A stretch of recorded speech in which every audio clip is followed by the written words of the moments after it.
Unawain mo sana ako at pagpasensyahan. Kapag dala ng kalabuan ng mata, ay nakabasag ako ng pinggan o nakatapon ng sabaw sa pagkainan. Huwag mo sana akong kagagalitan. Paramdamin ng isang matanda.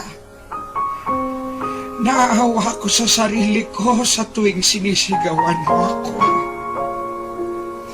Kapag mahina na ang tenga ko at hindi ko maintindihan ang sinasabi mo, huwag mo naman sana akong sabihang bingi. Pakiulit na lang ang sinabi mo, pakisulat mo na lang. Pasensya ka na, anak. Matanda na talaga ako. Kapag mahina na ang tuhod ko, pagtiyagaan mo sana akong tulungang tumayo.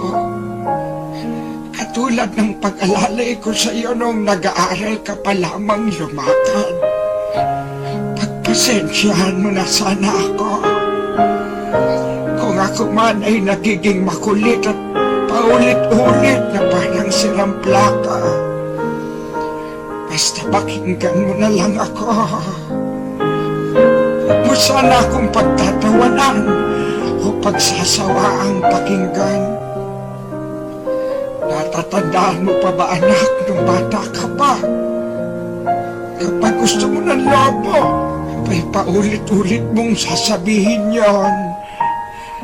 Maghapon kang nangungulit hanggang hindi mo nakukuha ang gusto mo. Pinagtiyagaan ko ang kakulitan mo. Pagpasensyahan mo na rin sana ang aking amoy. Amoy matanda, amoy lupa.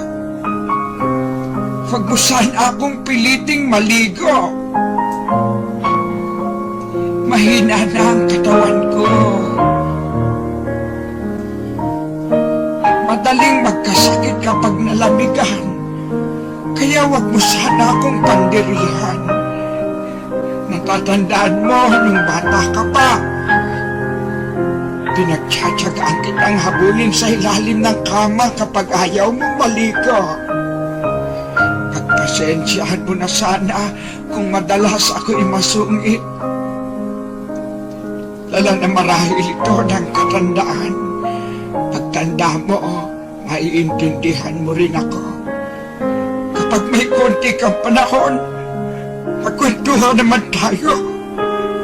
Kahit sandali lang, hinip na ako sa bahay.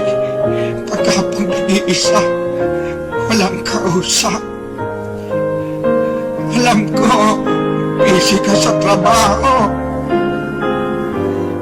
Palit nais kong malaman mo na sabik na sabik ako. Makakwentuhan ka kahit alam kong hindi ka interesado sa mga kwento ko. Natatandaan mo, anak, nung bata ka pa. Pinagtyagaan kong pakinggan at intindihin ang pautal-utal mong kwento tungkol sa iyong teddy bear. At kapag dumating ang sandali na ako'y magkakasakit at maratay sa banig ng karamdaman, huwag mo sana akong pagsawaang alagaan. Pagpasensyahan mo na kung ako man ay maihi o matubi sa higaan.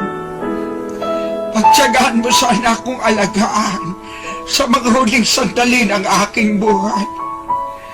Total, hindi naman ako magtatagal. Kapag dumating ang sandali ng aking pagpanaw, hawakan mo sana ang aking kamay. At bigyan mo ako ng lakas sa loob na harapin ang kamatayan. Pagpalain ka sana. Dahil naging mapagmahal ka sa iyong ama't ina.